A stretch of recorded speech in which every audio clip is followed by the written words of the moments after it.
ഓരോ രോഗങ്ങൾക്കായി ഡോക്ടർമാർ കുറിക്കുന്ന മരുന്നുകളുടെ വില പലപ്പോഴും സാധാരണക്കാരായ രോഗികൾക്ക് താങ്ങാവുന്നതിലധികമായിരിക്കും.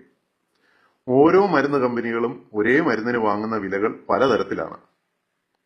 ഡോക്ടർമാർ പലപ്പോഴും വില കൂടിയ മരുന്നുകളുടെ വ്യാവസായിക നാമങ്ങൾ മാത്രം ഉപയോഗിക്കുന്നതുകൊണ്ട് ഇതേ മരുന്ന് കുറഞ്ഞ വിലയ്ക്ക് മറ്റു കമ്പനികളുടേത് ലഭ്യമാണ് എന്ന് രോഗികൾക്ക് അറിയാൻ സാധിക്കില്ല. എന്നാൽ ഇപ്പോൾ കുറഞ്ഞ വിലയ്ക്ക് അതേ മരുന്ന് ലഭിക്കാൻ ഒരു വഴിയുണ്ട്. നിങ്ങൾ സ്മാർട്ട് ഫോൺ ഉപയോഗിക്കുന്നുണ്ട് എങ്കിൽ അതിൽ ഹെൽത്ത് കാർഡ് പ്ലസ് എന്ന ആപ്ലിക്കേഷൻ ഡൗൺലോഡ് ചെയ്യുക. അതിൽ സെർച്ചിൽ ഡോക്ടർ കുറിച്ച മരുന്നിന്റെ പേര് കൊടുക്കുക. അപ്പോൾ മരുന്ന് ഏത് കമ്പനിയുടെ, വില എത്ര, മരുന്നിന്റെ ഇൻഗ്രീഡിയൻസ് ഏതൊക്കെ എന്ന് ലഭ്യമാകും. ഇനി നിങ്ങൾ സബ്സ്റ്റിറ്റ്യൂട്ട് എന്ന ഓപ്ഷനിൽ ക്ലിക്ക് ചെയ്യുക. പ്രശസ്തമായ മറ്റു കമ്പനികളുടെ ഇതേ മരുന്ന് കുറഞ്ഞ വിലയ്ക്ക് ലഭ്യമാണ് എന്ന് കാണാം.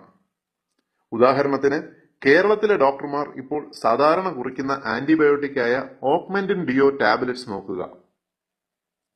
അമോക്സിസിലിനും ക്ലൗലാനിക് ആസിഡും ചേർന്ന ഈ മരുന്നിന് മെഡിക്കൽ സ്റ്റോറിൽ കിട്ടുന്ന വില 260 രൂപ. എന്നാൽ ഇതേ മരുന്ന് സെൻസിക്ലാവ് എന്ന പേരിൽ 1/3 വിലയ്ക്ക് മാത്രം ലഭ്യമാണ്. വില 82 രൂപ. ഈ വിലപ്പെട്ട ഇൻഫർമേഷൻ ഷെയർ ചെയ്ത് പരമാവധി പ്രചരിപ്പിക്കുക. അനവധി പേർക്ക് ഉപകാരപ്പെടും. ചികിത്സയുടെ പേരിലുള്ള മരുന്നുകൊള്ള ഒരു പരിധിവരെ കുറയ്ക്കാനും സാധിക്കും. സാധാരണക്കാരായ രോഗികൾക്ക് വളരെയധികം ഉപകാരപ്രദമായ ഈ ഇൻഫർമേഷൻ നിങ്ങൾക്കായി അവതരിപ്പിച്ചത് ethnihealthcode.com.